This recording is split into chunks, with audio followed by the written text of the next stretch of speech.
It's that time again, the practice questions on infection and transmission. So, question number one. A client with a new diagnosis of West Nile virus asks the nurse how the disease is transmitted. How does the nurse respond? So, pause the screen and take a moment to figure it out.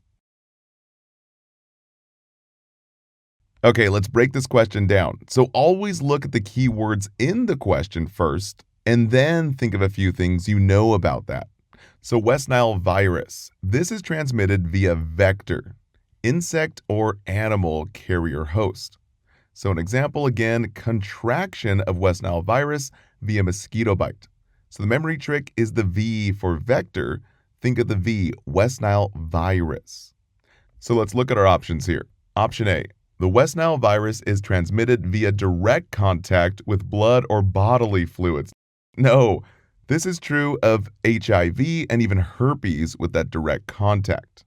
Now, option B, West Nile virus is transmitted via large droplets. No, remember, droplets is PIMP, pertussis, influenza, meningitis, and pneumonia, not West Nile virus. And option C, West Nile virus is transmitted in tiny airborne particles. No, remember, on air with MTV, measles, TB, tuberculosis, and varicella for MTV. Now, option D is the most correct. West Nile virus is transmitted via vector who carry the infection from one person to another. Yes, remember the memory trick. V for vector, V for West Nile virus. Now, moving on to question 2. Which is an example of a disease that is spread via droplets from an infected individual? So pause the screen and try your best to break this question down. All right, let's break it down. Always focus on the key words here before looking at the options. So the key word is disease that spread via droplets. So remember, droplet is that PIMP.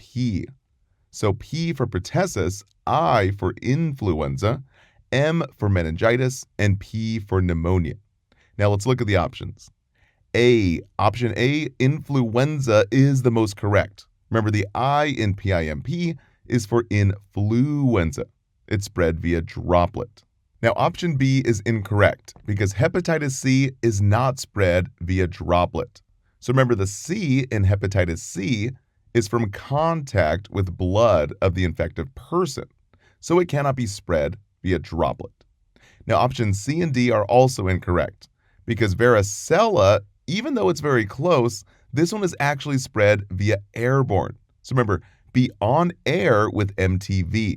The V is for varicella. And option D, HIV, remember the H's are for contact precautions and not for droplet. Now, moving on to question number 3. The nurse is conducting teaching on preventing the spread of COVID-19. What does the nurse include in the teaching? Oh snap, it's a COVID question. So go ahead and pause the screen and try your best to answer this question. Now, before looking at the options, always think of 1 or 2 things you know about those key terms. So the memory trick, think of COVID as cove air. Think airborne transmission. So let's look at the options here. Option A, COVID-19 is only spread when in very close contact with an infected individual. That's 6 feet apart, right? Actually, no. Watch out for those key terms. Only. So only spread with very close contact. This option says nothing about airborne, so it's wrong. Now, option B, preventing the spread of COVID-19 only requires the use of universal precautions. No, once again, the question says nothing about airborne precautions like an N95 mask. Universal precautions is not specific enough to be correct. Now, option C, COVID-19 is a bloodborne illness. No, remember, direct contact is that HIV, herpes, and hepatitis C for contact precautions. Now, option D, COVID-19 is present in tiny air particles. Yes, the key term there is air particles that are easily spread long distances in droplets from an infected individual. Yes, now this option is the most correct. Once again, the key term here is air particles.